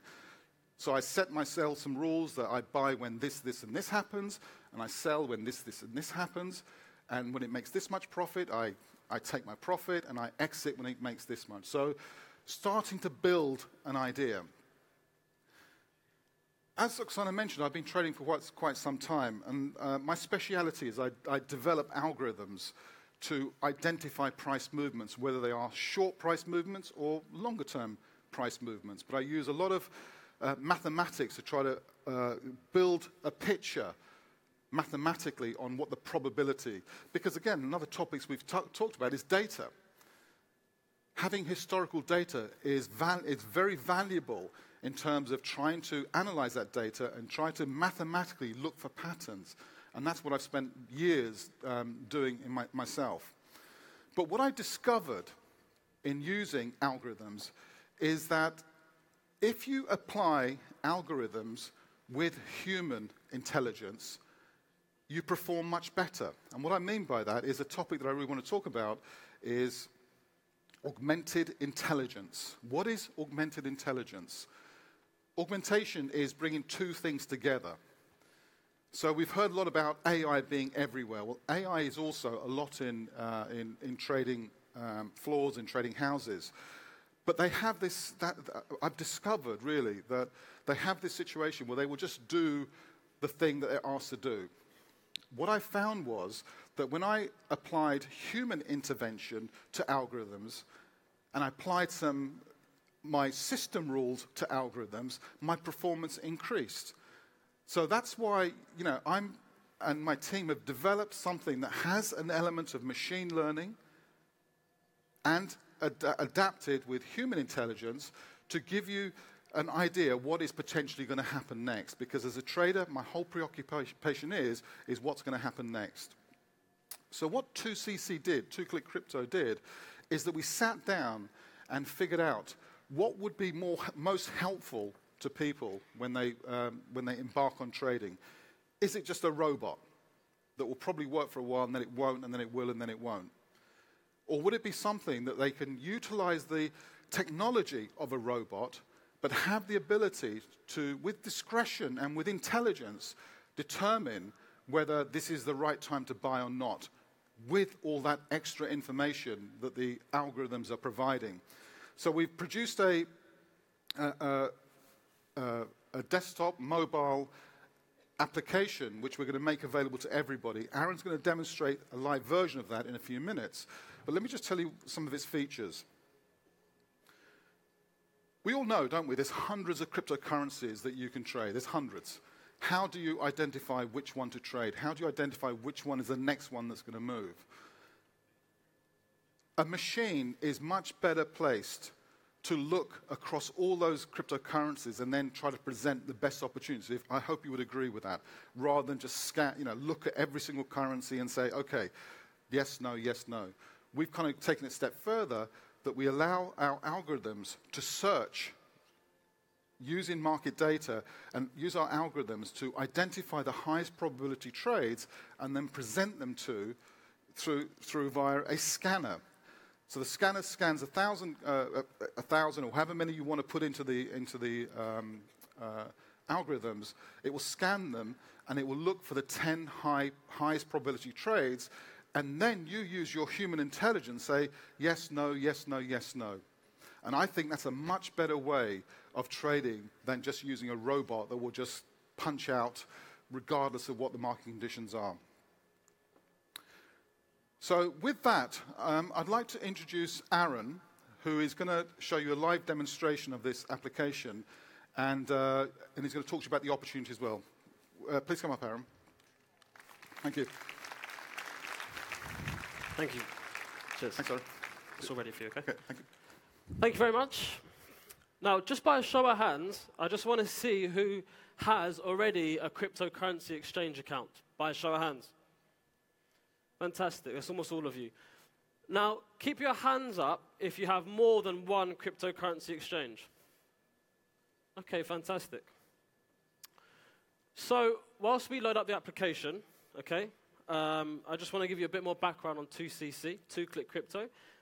It's around a 3-year project, around £1 million worth of investment, okay? And what you're about to see today is a live demonstration of the application. So you're very special, okay? I'm very, very excited to bring this to you. So I hope you guys enjoy it. You'll be seeing live price data. Okay, so there we have it. This is the application, 2-Click Crypto, okay? And what is happening right now is live market data is coming into this application, and the data is being processed. So the first thing I'm going to do is connect to one of my exchanges, okay? In this particular scenario, I'm connecting to Bittrex, okay? If I could just click off of that. Fantastic. So now I'm connected to Bittrex, and this is pulling my available balances, okay? So you can see here, I have some ADA, I have some Bitcoin, some Ethereum, and these are balances that are already on my Bittrex account, but I've plugged that in through my API keys, my public and private API keys. Now, we can see on this particular currency, which is Ethereum versus Bitcoin, some data, something that the algorithm is giving to me. And I can see the 4 proprietary algorithms we have.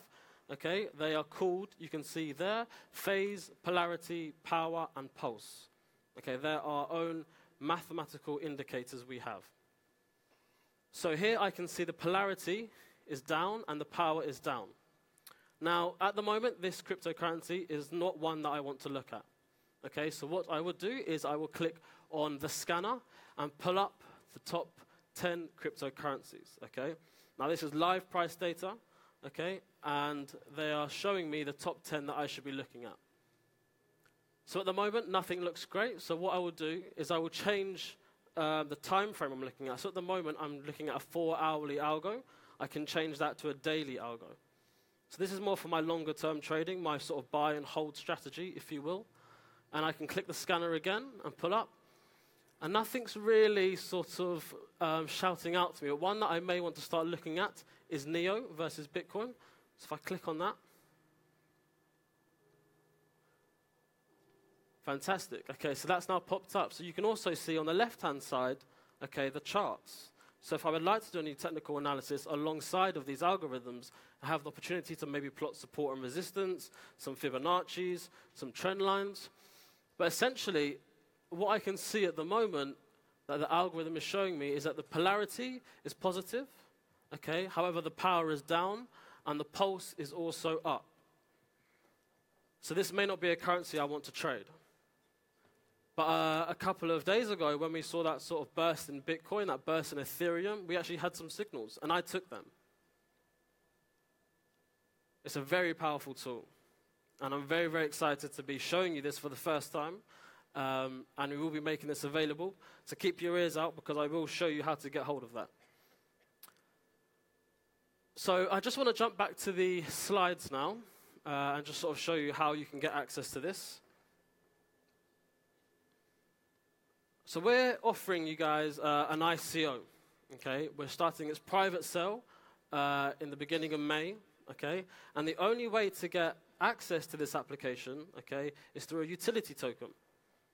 It'll be on a month basis, okay? And the starting cost will be $1. So you will put in 2CC tokens at the value of $1 per month to get access to what you just saw. Okay, there's still some UX development to be done, but we're definitely on the way to achieving it for our private sale. At the moment, the standard is built on the Ethereum blockchain, but we've had a few conversations at the back, and some of the founding team of DAS are sort of persuading us to maybe move away from that for various reasons. Our market cap is 20 million USD, okay, and we'll be issuing 150 million tokens, okay? So just a little bit about where we're going in terms of ICO. So on May the 14th, we have our private sale. June the 7th, we have our pre-ICO. And in September, we'll be releasing the fully functioning working app. Okay, we'll also be doing the main ICO then. But more importantly, more excitingly, in 2019, okay, that's really when the development of the product starts kicking in. We'll be releasing the ABE, which is the algo building engine, where you'll be able to customize these proprietary algorithms to how you wish to have them. So I know there's some developers in the crowd, so that'd be a great tool for you guys to actually customize these bespoke algorithms. We have machine learning and an AI module, okay? Very exciting. We've partnered with some great people for this. We have a backtesting module. So once you've actually created your algorithm, you can run it back on historical price data across all of these coins, okay, and see what produces you the best outcome. 2CC community. Once you've created these algorithms, you can then lease them out to the community and be rewarded in 2CC coins. And arbitrage. I asked you earlier how many people have multiple exchanges. Who's giving you the best price for Bitcoin? Who is giving you the best price for Dascoin? Okay? With this page that we're going to produce on this app, we're going to have all the different prices that you'll be able to buy and sell in different places and pick the best opportunity. So I want everyone to write down in your phones or take pictures, okay? We're very, very excited. Please check out our website. Please register for this private sale. I'll give you all a minute to take a picture. Thank you very much. 2cc.io, okay? Our private sale is commencing on the 14th of May. Okay, we have a 50% discount on this ICO, so it's very exciting for us. We're gearing up for a lot of contributions, so make sure it's put in your diary. And we have our pre-ICO and ICO dates. Does this sound exciting? Yes, thank you. Anyway, guys, thank you for listening to us with 2CC. Hope you enjoyed yourselves. Thank you very much.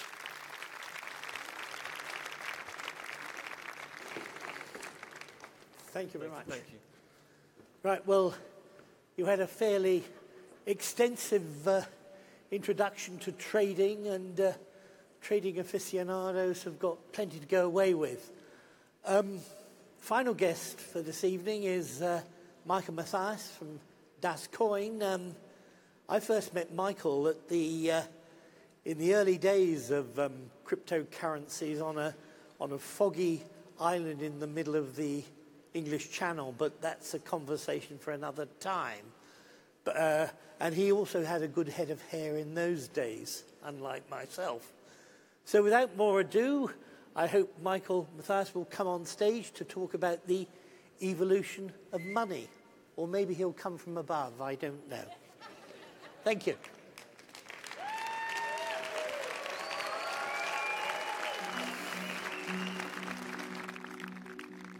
As a child, I was always looking around at the world and trying to determine what was missing and what was needed, how things could be better. I've always wanted to push boundaries, so I've been drawn to outside of the box type of solutions. And I've always looked to combine elements that maybe aren't normally combined. And so I think it's part of my nature.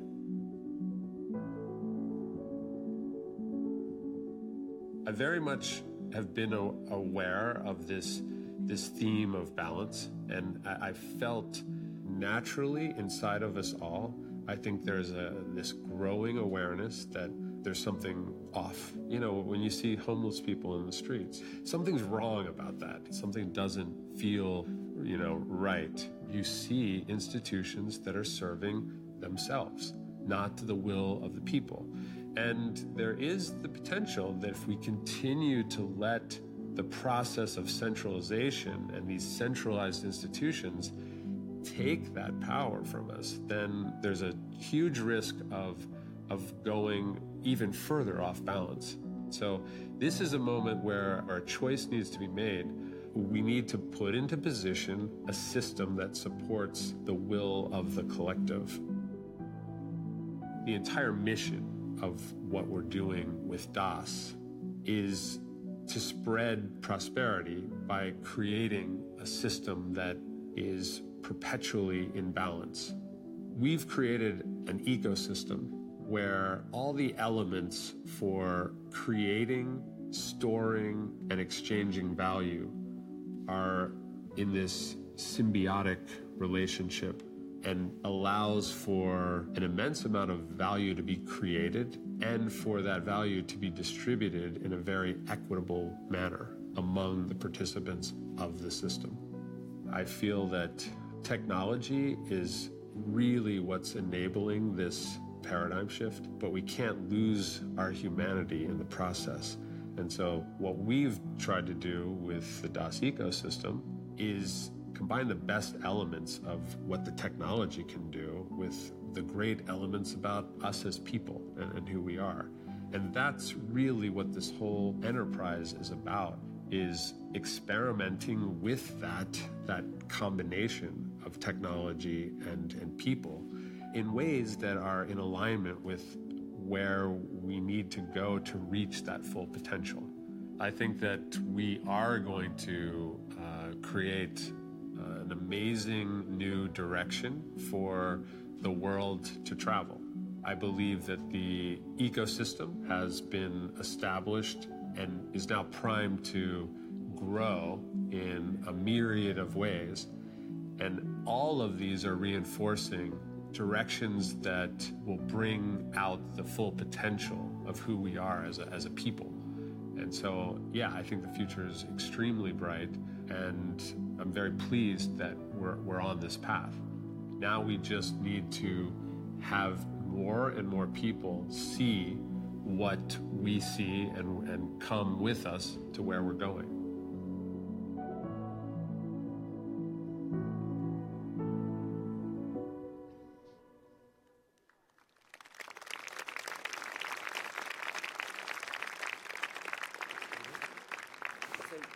Welcome, Michael Mathias.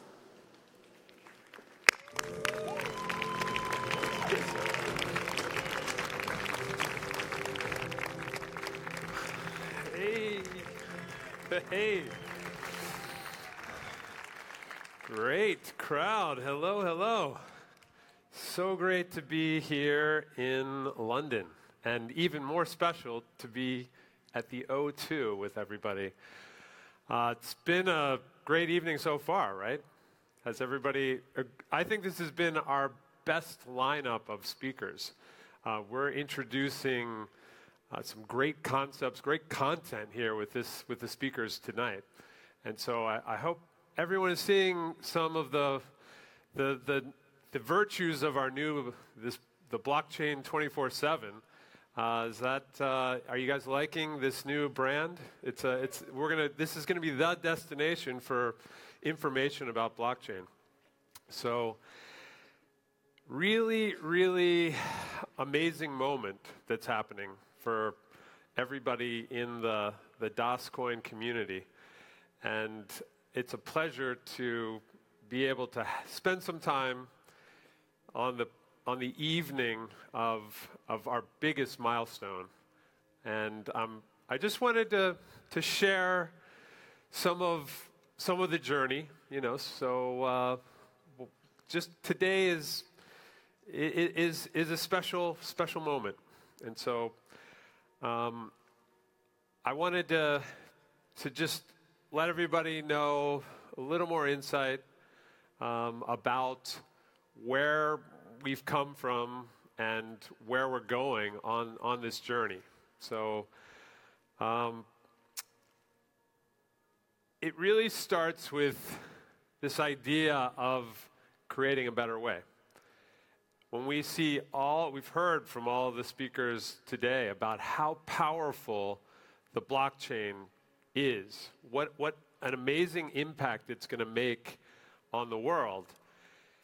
And so when I first started on the path, I could see that the blockchain was going to become something that was going to change the world. And where my thought was going is, what's the best way to harness this potential? What's the best model that we can create to tap into the full potential of blockchain? And as I think a lot of you have heard, and some of you that are new, I've really felt that balance is really an important theme. And I think there's a lot of emphasis on technology. Technology is absolutely where the emphasis needs to be. It's what opened up this whole pathway. But I think there's a tendency to forget about what's underneath all the technology, or actually how all the technology comes into being. And that is people. That's people. So what the goal has always been with this effort, with this ecosystem, is to get that great balance between the best technology and the best people we could find, and then create what would naturally become the best results. And so that's really been the recipe thus far. When we started this, we were lucky enough to be able to attract a nucleus of people. And I want to just kind of start from the top and mention that unlike many of the best blockchain technology out there, we really have put to the forefront from the very beginning our board. We think that the governance is the way to get to that balance. And so the board is a really important component, and we have been really fortunate to attract a board that anyone that knows some of these individuals, and you have Eberhard, a former deputy CEO of Volvo. You have Soon Hock, a former CEO of Compaq Computers. You have Anna Heka, who has been the advisor to the Polish president. You have Augustine Vin, who has advised the White House. These are very high-level people. They have a tremendous amount of experience. They have tremendous integrity. And they do their due diligence when deciding to get involved with something. And we've had the just incredible blessings in having these people decide that this ecosystem is something they wanted to become involved with. And this is a very new realm. And so these are people with incredible reputations. And so it takes great courage for them to say, you know what, this seems like a direction that, makes a lot of sense, and we want to avail our reputations, our resources, our wisdom to make this the best possible outcome, the best possible ecosystem in the entire space. So we started with that place. Like this is a really important element of our whole of everything we're doing. We also, as many of you know, we see this not as a singular enterprise. It's not a singular entity, and it could not be done by a single person. This is something that was clearly, from the beginning, if blockchain was the key to creating trust, that internet of trust, there's the equivalent of the blockchain of people in working together. That's its own type of a blockchain, and we really wanted to, again, combine those two. We really wanted to figure that out. So we knew from the beginning that this was going to be a collaborative ecosystem. That's what was needed. And so with my 3 co-founders, we set the foundation for an ecosystem. And that's always been our vision, is we've seen it, that it's going to start with a small nucleus, as it did, and it's growing. We now, just this beginning of our ecosystem is now covering the globe already. We have offices worldwide, and we now have over 100, well over 100 full-time employees. So this is the beginning, as I say. This is stage 1, and we're at the moment in time where we're about to move to that next stage. And in that next stage, these numbers will explode. They're going to go much higher. Because at the core, when we started out, it wasn't all about creating a currency. It was about creating an ecosystem that would leverage distributed ledger technology, that would leverage the potential of blockchain. But we also were very clear that we wanted to create, at the middle of that, bringing it all together, there needs to be a currency, and that currency should be the best possible currency. So we really looked at the hybrid approach, right? So we wanted to take all the great decentralized virtues that have appeared and that really came with the advent of Bitcoin.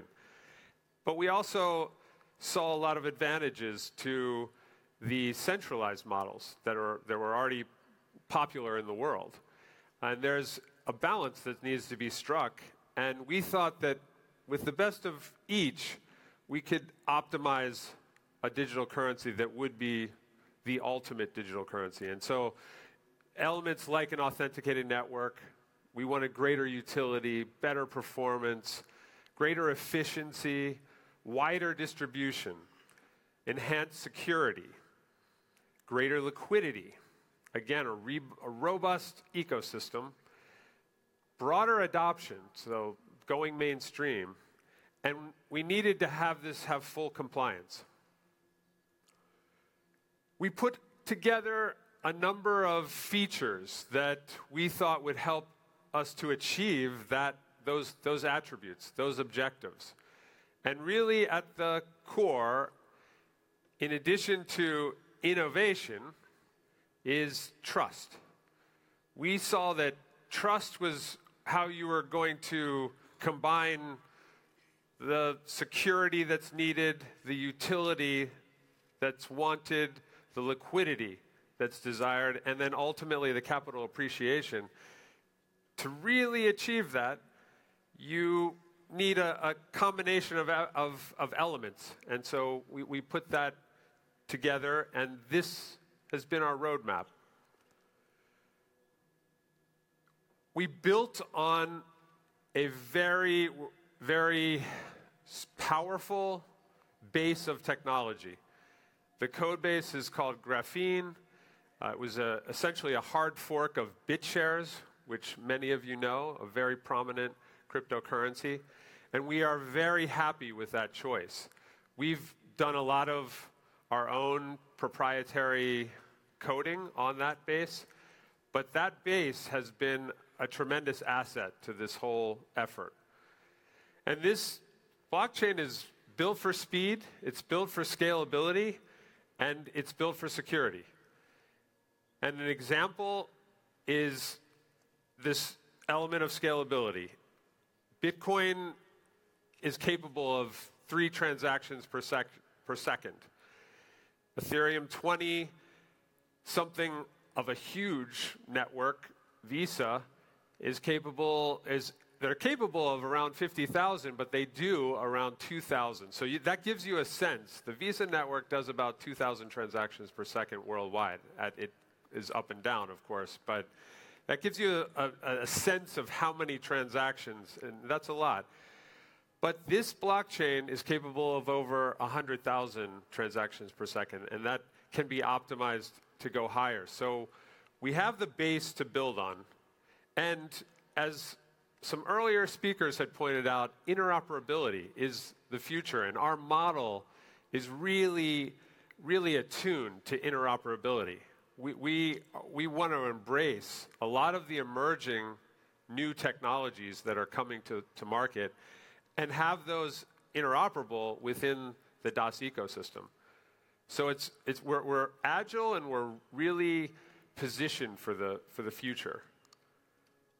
It was very important to have a digital wallet system that was easy to use, but was very secure. And so we did something that is unique in the entire industry, and we require all the members within our system to use a hardware device, the validator. And that decision was made as a systemic idea to just keep the entire ecosystem as safe as possible. And we're, again, very happy with that decision as well. Now, a lot of you are aware of what many have called our silver bullet. It has to do with a big problem that a lot of cryptocurrencies have, which is, well, how do you use that? What do you use it on?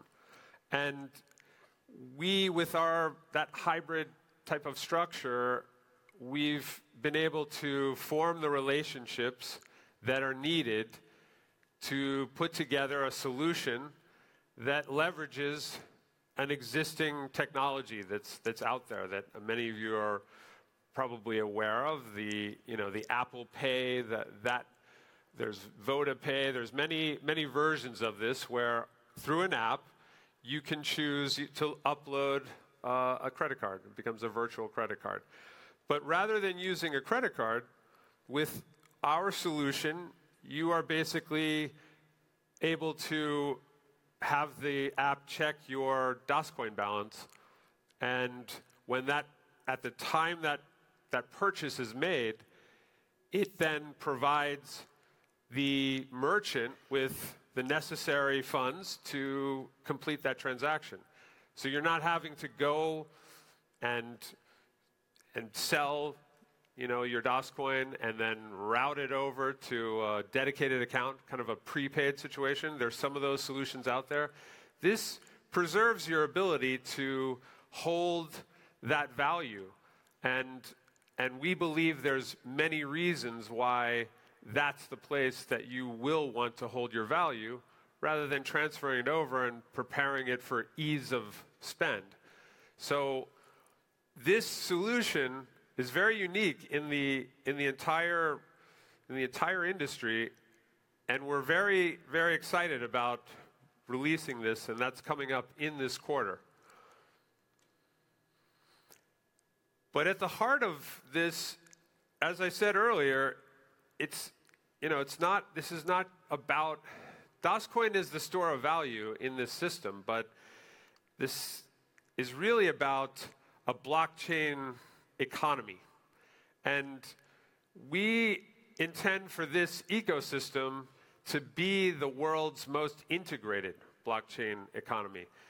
There was talk from one of the earlier speakers about that kind of interoperability, and that absolutely is going to become a reality. It has to. But we think that there are advantages to interoperability that is attuned within an ecosystem. So we think that there are greater ways to leverage that interoperability among members of a dedicated ecosystem. And so we think that that model is going to bear a lot of fruit in the coming days. Really at the core of everything that we're doing is this platform. It's the ecosystem is building a platform, a global network that is DasNet. And the core of that is an authenticated blockchain community. So this is, we had in our previous presentations, the need for authentication is very clear. And we felt that from the very beginning. And we thought the only way for this to reach the true scale that's possible is to have authentication built into it, is to solve that whole anonymity problem that plagues the internet today. And we see that with Facebook. We see that it's going to come up more and more. It's the internet of trust that needs to be created, that is being created. And at the core of it is authentication. And so that's why we do the KYC, the know your client, know your customer. That's why we are reaching out to jurisdictions throughout the world and engaging in order to help solve the problems that regulators face right now. There's a shift, there's a massive shift in the economy going on right now. And a lot of people, it's very hard to, you can see it in the market. The market is up and down in cryptocurrency because that's all about price discovery. The market doesn't, there's no one's sure of how to value this. And by the same token, many of the regulators don't know, is our tax base, disappearing here? How do we play in this? And so very similarly to this kind of a forum, which we really believe in, and that's why we do forums like this. That's why our ecosystem, those previous speakers are not all part of our ecosystem. We believe in the messages of all of those speakers, and that we think is very important to the whole idea of educating, whether that's the general public, whether that's regulators, the media. We're very committed to that because we think that's the way we ultimately get to the maximum benefits, and so that we're very committed to. Now, with that core, we can build platforms around it. We can build application services around it, and that's what's happening now. So we have a core that has over 100,000 customers on it, and so these are all authenticated customers. So we're taking that core and we're building platforms around it. We're adding application services that ultimately are going to be creating applications. And that's the next phase that we're getting into. And so to support that, we have an array of technical support, business support, marketing functions, customer support. These are all available through our platform, through the DasNet infrastructure. And that's how we're going to build value in this ecosystem, and ultimately bring a new economy to life. And it's an economy that's built on digital payments, smart contracts, record keeping, digital assets. There's an absolutely astounding amount of new applications that most of which are blockchain based, but others are just simply distributed, decentralized applications, new versions of a social network, but completely decentralized. Think about a social network where people are in control of their information, of their data, and they allow a social network to use it or not use it. That's where the future is, and that's a future that's possible on our infrastructure. Now, we've made some statements in the past, and we've had many achievements, but we've had some big moments, and we called some shots, and we came through. And that first one that a lot of people talk about is the launch of our Dascoin blockchain. That happened, as many people here may remember, on March 31st, 2017, last year. And that was in Zurich. And that was a really exciting big moment where we've unleashed this technology for the first time. We had another big moment where in Tokyo, we launched the DOS Exchange. And that was allowing, for the first time, the members of our community to actively trade in a decentralized exchange between party to party. They determine the price, and they've been exchanging 24/7 since that time, for the past 6 months, 7 months now.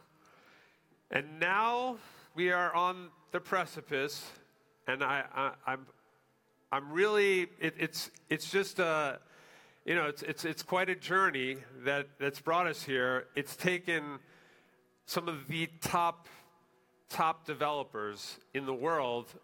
We have working on this project. We have some of the top executives in the world working on this project, and incredible support staff. We have an amazing array of people that are focused, that work tirelessly around this effort, and they deliver. And they delivered on March 31st of 2017. They delivered on September 30th of that same year, and they're going to be delivering tomorrow.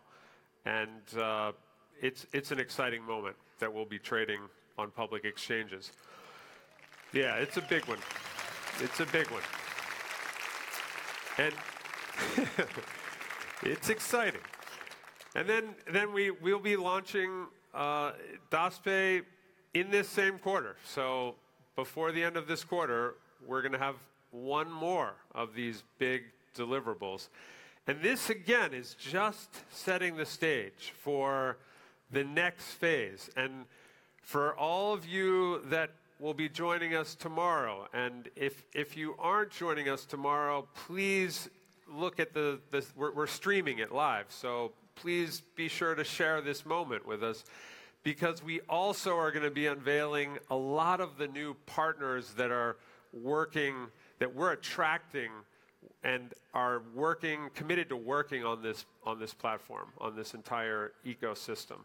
So I really am very, very happy that you all could be here tonight for this, and I'm really, really happy and feel just, I'd like everybody to, just a round of applause for the speakers. The other speakers we had, I just think are outstanding.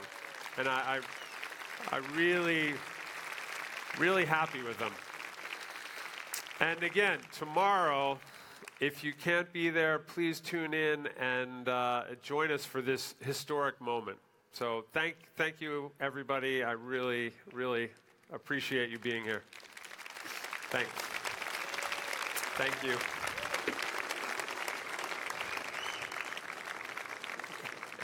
Isn't this? He's a great moderator Thank too. you. I love Bob. Michael, you did a great summing up for us. I need to say very little except to thank everyone today. And the key thing is, are you fired up? With that, thank you very much and good night. Good night. Good. Well done, sir. It flowed smoothly, didn't it? Good. Yeah, no.